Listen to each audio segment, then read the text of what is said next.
Hey everybody, welcome to another episode of Startup Sales. Very excited for today's episode. We have Sami Ekmark here. He is the founder of CommuApp, which is an app where people could go to help each other, find help, get help, give help. It's really interesting. He's got 50,000 users, if I remember right. So we're going to hear about his journey on growing to 50,000 users and also what his business model is and kind of the mistakes he's made along the way. So let's get to it. Welcome to the Startup Sales Podcast, where we dive into the world of sales and marketing. Join us as we interview founders and industry experts, uncovering their successes and failures in the market. Get valuable insights and learn from their experiences to boost your own sales strategies. And now, a word from this episode's sponsor. Are you tired of struggling to reach your sales targets? We believe in you get what you pay for. That's why you pay only for the leads you get. Introducing Startup Sales, the leading growth hacking agency that guarantees meetings with your prospects. With our proven strategies, we'll bring you between 15 to 30 qualified prospects every month. And here's the best part, it's risk-free. You only pay us upon success. Don't let your competitors get ahead. Let Startup Sales supercharge your sales pipeline today. Visit us at startupsales.io. Startup Sales, your ultimate growth hacking partner. Sami, thanks for joining us. Thanks for asking, and nice to be here. Yeah. I'm really excited to kind of hear about your growth. If I remember right, I think you said that there's about 50,000 users that you have. So can you give people a little bit of background about who you are and what your company does? Yes, I start about telling who I am. So my name is Sami Ekmark. I come from Tampere, Finland. And my personal background before Commu is that I'm actually a nurse. I worked in mental health sector. So what I learned about sales is through CommuApp. And I don't have this like school of business back in me. That's an interesting part about me is that I have two identical brothers, so I'm triplet. And that's funny. And Commu, more about Commu. Commu is 2021. Summer, we released the app where people can ask help, give help. And until that moment from where we are now, we have 50,000 users. But in Commu, there's also non-profits finding volunteers. Because these people who download Commu, they want to do something meaningful, be part of like positive change. And for non-profits, it's good place to be visible. And also companies and company employees can do volunteering through our solution, and companies get data for social sustainability reporting on that. So that's basically what we are doing. That's really nice. Can you explain a little bit about what kind of help people could give and receive? In the end of the day, like all kind of help, but the most common is like neighborhood help, like finding the friend just to talk, to go to walk, example, or then the food aid, asking for food aid is quite unfortunately popular right now. We have Ukrainian language and Ukrainians who have, example, come to Finland have asked to help clothes, and Finnish people have helped them. So and animals are always like popular. People want to take care of animals. This comes first to my mind. That's really nice. All right. So how did you get from 0 to 50,000 users? That's quite an accomplishment on its own. Yes, it is. We get there by first of all, we have been a lot of speaking what we're doing, and the local newspapers have like in last year in Finland we have approximately like 60-70 newspaper releases about Commu. So there we get a lot of like visibility. Also our users, they tell when they help, they want to tell it forward in Instagram, in Facebook, and we get new users by on that. So, and my other co-founder Carolina is very good doing marketing. So what kind of marketing? These are What kind of marketing is she doing? She's okay, Instagram, Facebook, basic, LinkedIn, TikTok, this like very basic stuff. Sharing user stories is very popular for us. Okay. And yeah, contacting to local newspapers is one big thing what we do. When there is like users in some area, we contact the newspapers and are they interested about user stories in that area. So what's your business model? Business model is that companies give the employees possibility to do volunteering through our app. And when they give that possibility, for employees, it's easy to do volunteering, and we help them to find these places to do it. But company gets data when they do that. Example, they do volunteering, company gets data which they can show in their social sustainability report that they do volunteering in their social sustainability activity. That's one business model. Of course, non-profits are another one, that they can find new volunteers and like activate and handle current ones. And then third, we sell for municipalities that they can offer our solution for the people living in that municipality area, and municipality get data from that what's happening in the area, and they use that data for different purposes. Okay. And let's say on the business level, how like you charge them money to be part of it, but then it gives them access to the system for their employees to volunteer. Yes and no, because everybody can download Commu for free. But the most common cases for companies do volunteering is that they want to go somewhere together. And these places are quite hard to find in CommuApp. So we help companies to find these places for the employees go together, and we know how this process goes, that how to activate these employees to do volunteering. So there is a lot of like in expert work from our side, how we help them, and there's is the money. Okay. And so what has been your experience as far as selling the platform in this sense? Of course, to be totally honest, I need to say that there is a lot what we have learned, because in Finland, nobody does that company. Nobody have done before us that company go do volunteering and someone help them to do that. There is like in United States, there is company doing that. There in Holland, there is company doing that, but it's not so popular yet. So there is a lot of the things we like have to figure out by ourselves and through failing. And then when we fail, we try to learn as much as we can, and then we are a little bit closer to succeeding. But yeah, it has been a lot of failing, but when we grow through the learning, we are every day a little bit closer to the huge success. So let's talk about those failings. Okay. What have been some of the biggest failures that you guys have made in terms of sales that you could teach and learn from? I think the biggest, let's say what I've learned the most. I learned the most that you need to like talk to customers, like before you do anything, you build technology. Just talk to customers and understand very clearly what they want, what they wish, and then build the technology. That is what I understand now very clearly. And also that we expect when we offer a Commu for companies, that they do volunteering by themselves. But that was wrong, because we see that many company employees didn't, first of all, they didn't do volunteering by themselves, because they wanted to do in a group, because nobody has done volunteer before. And we sell that, okay, come to Commu and we build your this company account and you can do volunteering, but nobody does it. And then we realized that, okay, there's some problem on that. And then we learned that, okay, in most common cases, they start doing it by together. That was actually quite big mistake for us at the beginning when we started selling this for companies.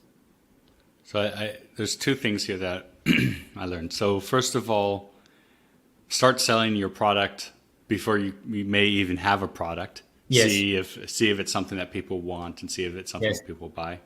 Yes. And then the second part was, hey, part of your sales process was to get the employees to start volunteering so that you could show the value of the data to the companies. Yes. But yes. then they weren't volunteering, as you said, because they needed to be part of a group.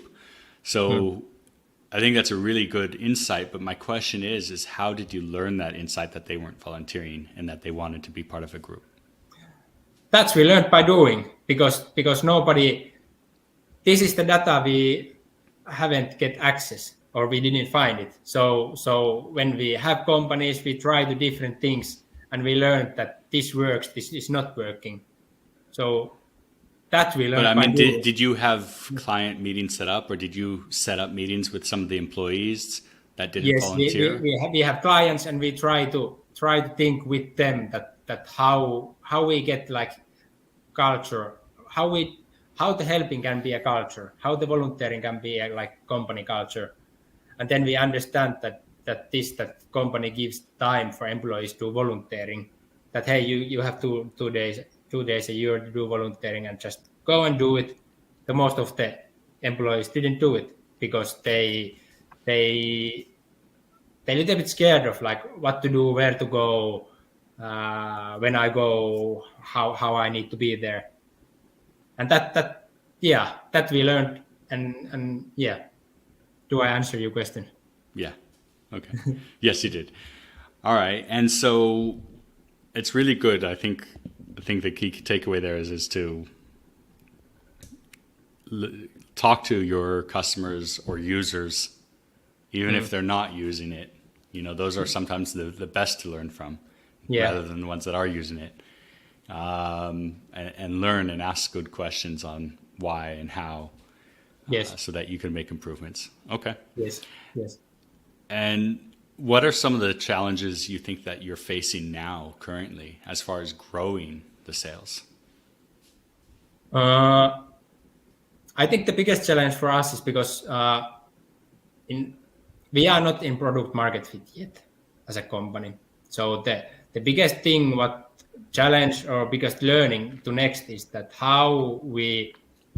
I think we are quite close to it, but how we do the same process again and again, and the same results come after and after time.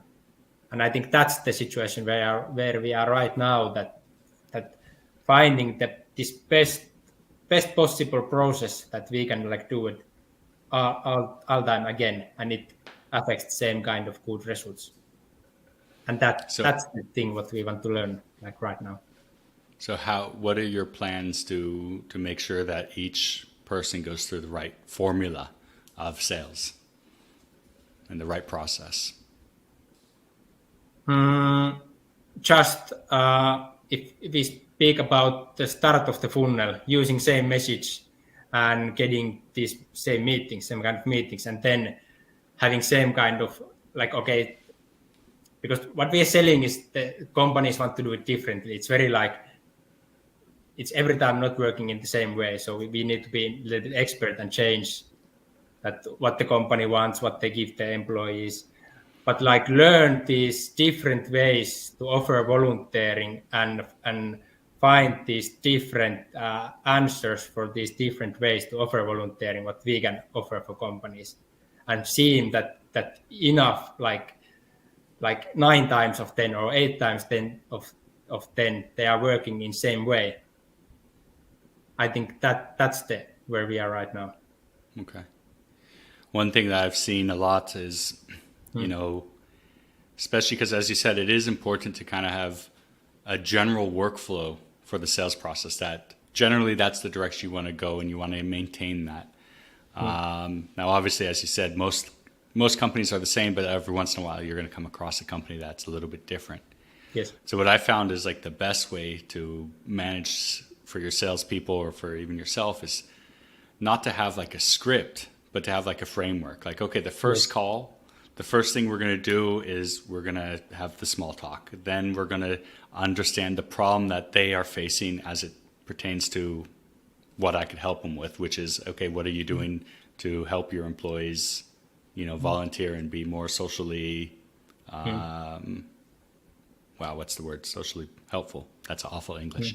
Anyways, and then okay, now I'm going to explain in one sentence what I do, and then I'm going to ask some more questions about what problems they're having with getting this off the road and what it means to them as a company. And then, okay, let's discuss next steps, whether that's a trial or a demo or getting a particular group of your team to sign up and volunteer together. And so that's like the first call. Then the second call, like, okay, do we have an onboarding process for this trial? Like this group of people that are going to test and volunteer together as a trial. Do I have like an organized way for them to do it? Like here's a PDF. First do step 1, 2, 3, 4, 5. Then we're going to have a meeting. Then we're going to do next step 1, 2, and 3, and then another meeting, and then that's it.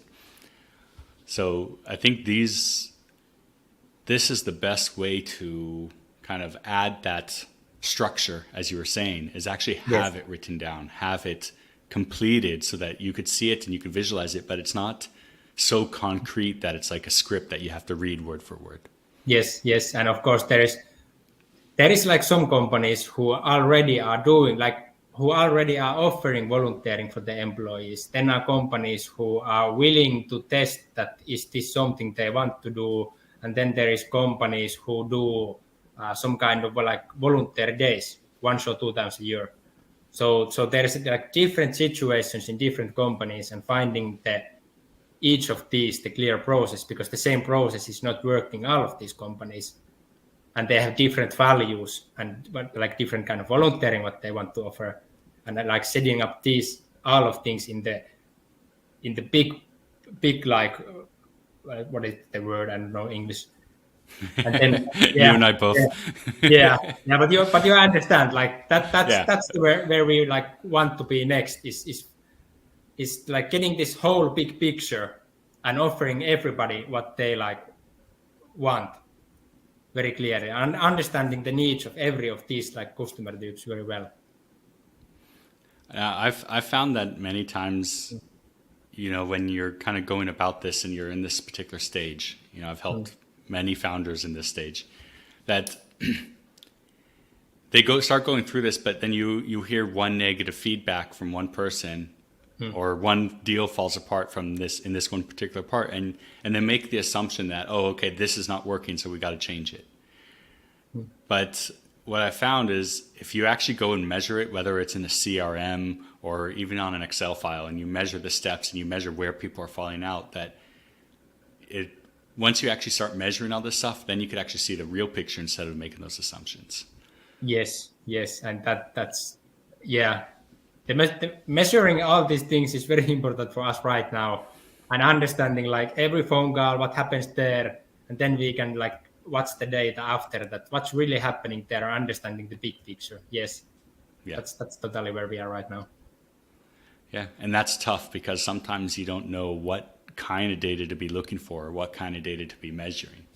Yes, and yes. So but I know that, but I know that we have developed a lot, and we know much more in this area than we know like 1 year ago. So I'm quite sure that when we like the learnings, I think like there is no like a succeeding and failure. There are succeeding and learning, and when we constantly learning, in some point we are there where we want to be. Yeah, I had a boss one time that told me about startups that the most important metric is your runway. How much runway do you have? Because with enough runway, you could accomplish anything. Because as long as you have enough money to keep going, you could keep learning, change, and keep moving forward. So that's true. Although money is hard to come by nowadays, so what can you do? Yeah. So with all this learning that you've come through, what would you say is the biggest thing that you've learned that you were really surprised about that for sales that other founders you think should know? Really surprised about sales. I go now like a little bit my mental health worker background. that actually what I'm learned related to sales is that if you can get the trust from other people, like gaining the trust is the most important thing when you're doing sales, to build a like trust between you and between the customer, and how to do that, and if you can do that, then you are really there where you like good salesmen are. Is I think that's So, that's the biggest learning, that how to build trust, knowing that so how do you build trust? by being honest, being smiling, being humoristic, and it's I would say that often people look like similarities. If other person is humoristic, then you are humoristic. If other person is like very straightforward, then you are straightforward. If other person play football, you can then explain that, hey, I play football also. These are the things what create trust. Smile, create trust. Sometimes telling you weaknesses about that our product weakness is this. It creates trust, because then the person know that you are not lying, because you're telling some shit thing about your product. Of course, what creates trust is that the other person have feeling that you know really what are you talking about. So if you only say about your weaknesses, then why should I buy from you? Because you're telling me only shit things about your product. I think all of these are important to be, in the end of the day, be who you are. But people are looking similarities when Yeah. they're discussing. So if you can offer Be them, who you are, be honest, talk naturally. And I think part of the being honest part is also, part of the whole point of sales is to understand if you could help the other person. So part of being honest is saying, hey, I don't think we could help you. yes, Here's why. And that will build so much trust that even if you don't get the deal, maybe they'll know somebody else that they might bring to you. yes, I agree, and also being like, it's everywhere in life, being interested about other person, also not only about interested in your sales and can you make it, also like if you can like talk some personal stuff also, or being like really, it cannot be fake. If you really are interested in other person, they see it. If you are not and you try to be, it's like awkward for them. So I think Are that you that's a big thing. so when you go to hire salespeople, I'll tell you one of the tricks that I do. Okay. Because I think what you said right there is very true. And this is the number one thing. Maybe honesty is the number one thing. But the second thing I look for in a salesperson is curiosity. So in the interview process, I'll ask questions like just more in the conversation, like, hey, are you reading a book right now? Or I'll tell them about a book I'm reading and I'll ask if they're reading a book. Or I'll ask them, hey, what's the last thing you learned that you found really interesting? And it doesn't matter what it is. It could be about ants, or it could be, I had one guy explain to me about rocketry and how the rocket engines work. But the fact that he's learning, or this person on the other side that you're interviewing is learning, actively learning, and is a huge thing, because that curiosity, as you said, Sami, is that it's so important to take interest in the other person and ask them questions about themselves and what they're doing. And that's how you build that rapport and close the deal. I agree 100%. And if I need to make decision that do I hire people who already know stuff but are not interested new things, or do I hire people who are interested about learning but didn't know anything? I would say like 100 times of 100 times, I will hire people who are ready to learn. Yeah. Because that's in life. Yeah. Agreed. Yeah. I mean, you might take a 1 or 2 month hit off the productivity, but Yes. long run, Yes. it's Yes. even And a short about run. team culture and everything Yeah. there. It's every time the people who are ready to learn and ready to develop themselves. And I think that goes not just in sales. I think that goes in every aspect. I mean, you want Every somebody aspect, that's yes. In my mind, every aspect. yeah. Good, Sami. I really appreciate you coming onto the show today and sharing your learnings and everything. Where can people reach out to you and learn more about CommuApp? They can go our website, CommuApp.fi, or if you have something for me, just ask me from LinkedIn. You can connect and write me. So, or download Commu. Download Commu. That's probably the best option. Download Como and start using it. yes, that's the best option. I'm also there, and you can find me there. So perfect. Sami, thanks a bunch. Thank you, Adam. Thanks for listening to Startup Sales with Adam Springer. Subscribe to the podcast so you never miss an episode. Contact Adam about speaking engagements or consulting services at adam@startupsales.io.